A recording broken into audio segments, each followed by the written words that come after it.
Hello guys, welcome to my YouTube channel. ಇಂದು ನಾವು ನಿಮ್ಮನ್ನು ಕರೆದುಕೊಂಡು ಹೋಗ್ತಾ ಇದ್ದೀವಿ ಒಂದು ಅದ್ಭುತವಾದ ಮತ್ತು ಇತಿಹಾಸ ಹೊಂದಿರುವ ಸ್ಥಳಕ್ಕೆ. ಅದೇ ಅವನಿ ಬೆಟ್ಟ. ಇಲ್ಲಿ ಬಂದ ಮೇಲೆ ಏನು ಸಿಗುತ್ತೆ, ಪಾರ್ಕಿಂಗ್ ಎಲ್ಲಿ, ಎಂಟ್ರಿ ಫೀ ಎಷ್ಟು ಮತ್ತು ಪಾರ್ಕಿಂಗ್ ಫೀ ಎಷ್ಟು, ಈ ಎಲ್ಲ ಇನ್ಫಾರ್ಮೇಷನ್ ಈ ವಿಡಿಯೋಲ್ಲಿದೆ. ವಿಡಿಯೋ ಸ್ಕಿಪ್ ಮಾಡದೆ ಫುಲ್ ವಿಡಿಯೋನ ನೋಡಿ, ಹಾಗೆ ಚಾನಲ್ನ ಸಬ್ಸ್ಕ್ರೈಬ್ ಮಾಡಿ. ಅವನಿ ಬೆಟ್ಟ ಇದು ಕೋಲಾರ ಜಿಲ್ಲೆ ಮುಳಬಾಗಿಲು ತಾಲೂಕಿನಲ್ಲಿದೆ. ಬೆಂಗಳೂರಿನಿಂದ ಸುಮಾರು 95 ಕಿಲೋಮೀಟರ್ ದೂರದಲ್ಲಿದೆ. ನೀವು ಬೆಂಗಳೂರಿನಿಂದ ಅವನಿಗೆ ಹೋಗಲು ಬೈಕ್, ಕಾರ್ ಅಥವಾ ಬಸ್ ಮೂಲಕನೂ ಹೋಗಬಹುದು.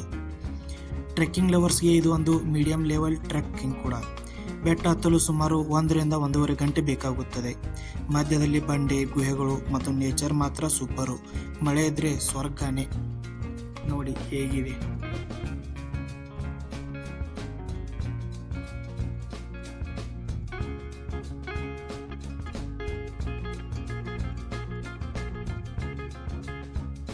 ಮತ್ತೆ ನೀವೇನಾದರೂ ಬೆಟ್ಟ ಹತ್ತುವಾಗ ಸ್ಯಾಂಡಲ್ ಆರ್ ಶೂಸ್ ಹಾಕ್ಕೊಂಡು ಬೆಟ್ಟ ಹತ್ತುತ್ತಿದ್ದರೆ ಹುಷಾರು. ಇಲ್ಲಿ ತುಂಬ ಕಾಲು ಸ್ಲಿಪ್ ಆಗುತ್ತೆ. ಇಲ್ಲಿ ನೀವು ವಿಸಿಟ್ ಮಾಡಲು ಬೆಸ್ಟ್ ಟೈಮ್ ಅಂದರೆ ಮಾನ್ಸೂನ್ ಅಥವಾ ವಿಂಟರ್ ಟೈಮಲ್ಲಿ ವಿಸಿಟ್ ಮಾಡೋದು ಬೆಸ್ಟು. ನೀವೇನಾದರೂ ಸಮ್ಮರ್ ಟೈಮಲ್ಲಿ ವಿಸಿಟ್ ಮಾಡೋದಾದರೆ ಮಾರ್ನಿಂಗ್ ಅಥವಾ ಈವ್ನಿಂಗ್ ವಿಸಿಟ್ ಮಾಡಿ, ಯಾಕೆಂದರೆ ಆಫ್ಟರ್ನೂನ್ ತುಂಬ ಬಿಸಿಲಿರುತ್ತೆ. ಈ ಅವನಿ ಬೆಟ್ಟವನ್ನು ಶ್ರೀ ಮಹರ್ಷಿ ವಾಲ್ಮೀಕಿ ಬೆಟ್ಟ ಅಂತ ಕೂಡ ಕರೆಯುತ್ತಾರೆ. ವಾಲ್ಮೀಕಿ ಆಶ್ರಮ ಬೆಟ್ಟದ ಮಧ್ಯದಲ್ಲಿದೆ. ಟ್ರೆಕ್ಕಿಂಗ್ ಮಾಡುವಾಗ ಸಣ್ಣ ಒಂದು ಗುಹೆ ಸಿಗುತ್ತೆ, ಅದೇ ವಾಲ್ಮೀಕಿ ಆಶ್ರಮ ಅಂತ ಕರೆಯುತ್ತಾರೆ. ಇದೇ ನೋಡಿ ಶ್ರೀ ಮಹರ್ಷಿ ವಾಲ್ಮೀಕಿ ಅವರ ಆಶ್ರಮ. ಮತ್ತು ಇಲ್ಲೇ ಒಳಗಡೆ ಒಂದು ಚಿಕ್ಕ ಗುಹೆ ಇದೆ, ಹಾಗೆ ಮೂರ್ತಿ ಕೂಡ ಇದೆ. ಇದೇ ನೋಡಿ ಆ ಗುಹೆ, ಬಟ್ ಈಗ ಅದು ಬಂದಾಗಿದೆ.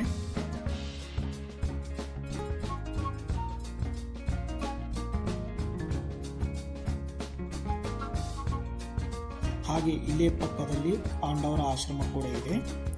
ಇಲ್ಲಿನ ಜನ ಹೇಳ್ತಾರೆ ಈ ಆಶ್ರಮದಲ್ಲಿ ಪಾಂಡವರು ವಾಸಿಸುತ್ತಿದ್ದರೆಂದು. ಮತ್ತು ಈ ಆಶ್ರಮದಲ್ಲಿ 5 ಲಿಂಗಗಳಿವೆ. ಇವೆ ನೋಡಿ ಆ ಲಿಂಗಗಳು.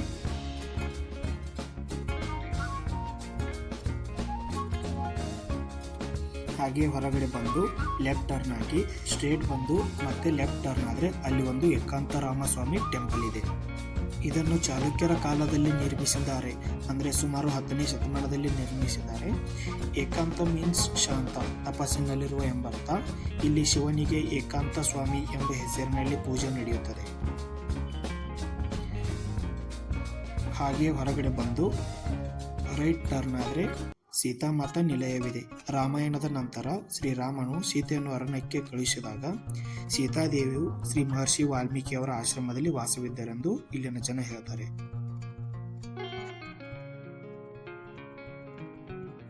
ಈ ಆಶ್ರಮವನ್ನೇ ಜನರು ಸೀತಾಮಾತಾ ನಿಲಯ ಎಂದು ಕರೆಯುತ್ತಾರೆ. ಮತ್ತು ಇದೇ ನಿಲಯದಲ್ಲಿ ಸೀತಾದೇವಿಯು ಲವ ಮತ್ತು ಕುಶರಿಗೆ ಜನ್ಮ ನೀಡುತ್ತಾರೆ.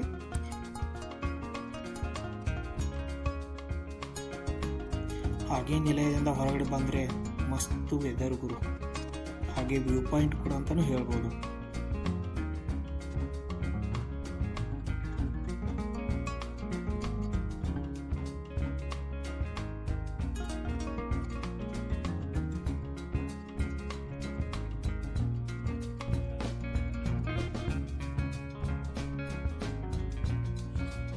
ಆ ಬಂಡೆ ನೋಡ್ತಾ ಇದ್ದೀರಲ್ಲ, ಆ ಬಂಡೆಗಳು ಹನುಮಂತನು ಒಂದರ ಮೇಲೆ ಒಂದು ಇಟ್ಟಿದ್ದಾರೆಂದು ಹೇಳುತ್ತಾರೆ.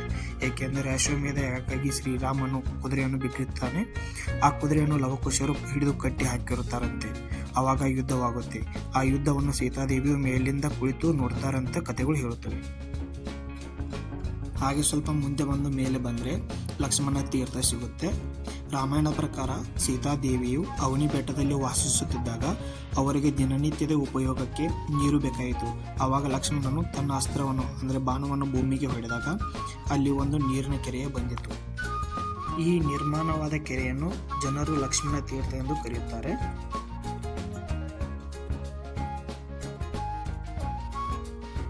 ಹಾಗೆ ಶ್ರೀ ಮಹರ್ಷಿ ವಾಲ್ಮೀಕಿಯವರು ಲವಕುಶರಿಗೆ ವಿದ್ಯೆ ಮತ್ತು ಶಾಸ್ತ್ರಗಳ ಬಗ್ಗೆ, ಯುದ್ಧ ಕಲೆ, ಸಂಗೀತ, ಕಾವ್ಯ, ಧರ್ಮ, ನೀತಿಯ ಬಗ್ಗೆ ವಿದ್ಯಾಭ್ಯಾಸವನ್ನು ಮಾಡಿಸಿದ್ದರಂತೆ. ಮತ್ತು ವಿಶೇಷವಾಗಿ ರಾಮಾಯಣವನ್ನು ಗಾನ ರೂಪದಲ್ಲಿ ಕಲಿಸಿದರು. ಲವಕುಶರು ರಾಮಾಯಣವನ್ನು ಹಾಡಿ ಶ್ರೀರಾಮನ ಮುಂದೆ ಹಾಡಿದರೆಂದು ಕಥೆ ಇದೆ.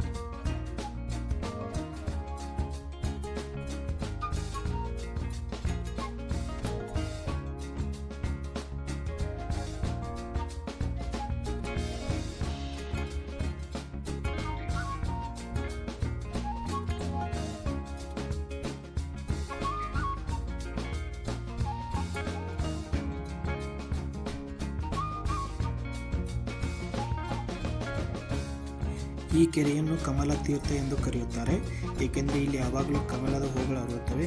ಕೆಳಗಡೆ ಇಳಿಯಲು ಹೋಗಬೇಡಿ, ತುಂಬ ಕಾಲು ಸ್ಲಿಪ್ ಆಗುತ್ತೆ.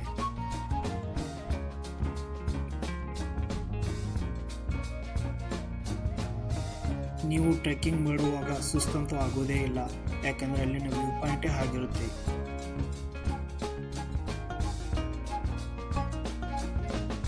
ಹಾಗೆ ಮೇಲೆ ಬಂದು ಲೆಫ್ಟ್ ಹೋದರೆ ಸೀತಾದೇವಿಯವರ ಟೆಂಪಲ್ ಸಿಗುತ್ತೆ. ಅದಕ್ಕೂ ಮುಂಚೆ ಇಲ್ಲೇ ರೈಟಲ್ಲಿ ಒಂದು ವ್ಯೂ ಪಾಯಿಂಟ್ ಇದೆ. ನೀವು ಸ್ವಲ್ಪ ಹೊತ್ತು ಕೂತು ರೆಸ್ಟ್ ಮಾಡ್ಕೊಂಡು ಹೋಗ್ಬೋದು.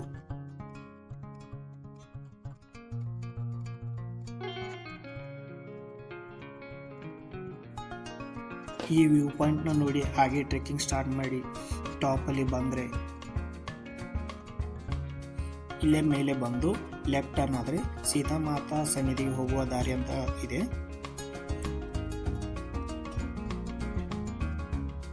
ಅಥವಾ ನೀವು ಹಾಗೆ ಸ್ಟ್ರೇಟ್ ಬಂದರೆ ಒಂದು ಬೆಸ್ಟ್ ವ್ಯೂ ಪಾಯಿಂಟ್ ಸಿಗುತ್ತೆ. ನಾವು ಬಂದಾಗ ಮಾತ್ರ ಮಳೆ ಇತ್ತು, ನಾವಂತೂ ಫುಲ್ ಎಂಜಾಯ್ ಮಾಡಿದ್ವಿ. ನೋಡಿ ಆ ವ್ಯೂನ, ಈ ಕಡೆ ಮಳೆ ಬರ್ತಾ ಇದೆ ಮತ್ತು ಇನ್ನೊಂದು ಕಡೆ ಬಿಸಿಲು, ನೋಡಿದರೆ ಸ್ವರ್ಗ ಗುರು.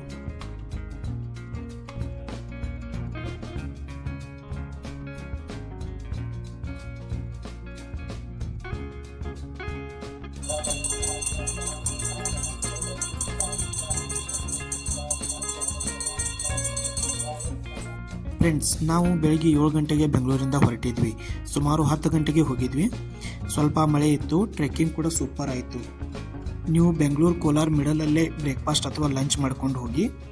ಇಲ್ಲೇ ಬಂದ ಮೇಲೆ ಜಸ್ಟ್ ಕಿರಾಣಿ ಸ್ಟೋರ್ಸ್ ಮಾತ್ರ ಇರೋದು. ಆ್ಯಂಡ್ ಬೆಟ್ಟದ ಕೆಳಗೆ ಪಾರ್ಕಿಂಗ್ ಇರುತ್ತೆ, ಪಾರ್ಕಿಂಗ್ ಕೂಡ ಫ್ರೀ ಇರುತ್ತೆ ಮತ್ತು ಎಂಟ್ರಿ ಫೀ ಕೂಡ ಫ್ರೀ ಇರುತ್ತೆ. ನೀವೇನಾದರೂ ಸ್ನ್ಯಾಕ್ಸ್ ಅಥವಾ ಹೋಮ್ ಮೇಡ್ ಫುಡ್ ತೊಗೊಂಡು ಬಂದರೂ ಅಲಾವ್ ಇದೆ. ಮತ್ತು ಹೋಗುವಾಗ ವಾಟರ್ ಬಾಟಲ್ ಆ್ಯಂಡ್ ರೇನ್ಕೋಟ್ನ ಕ್ಯಾರಿ ಮಾಡಿ. Thank you friends. ವಿಡಿಯೋ ಇಷ್ಟ ಆದಲ್ಲಿ ಲೈಕ್ ಮಾಡಿ, ಚಾನಲ್ನ ಸಬ್ಸ್ಕ್ರೈಬ್ ಮಾಡಿ, ಹಾಗೆ ನಿಮ್ಮ ಫ್ರೆಂಡ್ಸ್ಗೆ ಶೇರ್ ಮಾಡಿ. ಏನಾದರೂ ಡೌಟ್ ಇದ್ದರೆ ಕಾಮೆಂಟ್ ಮಾಡಿ.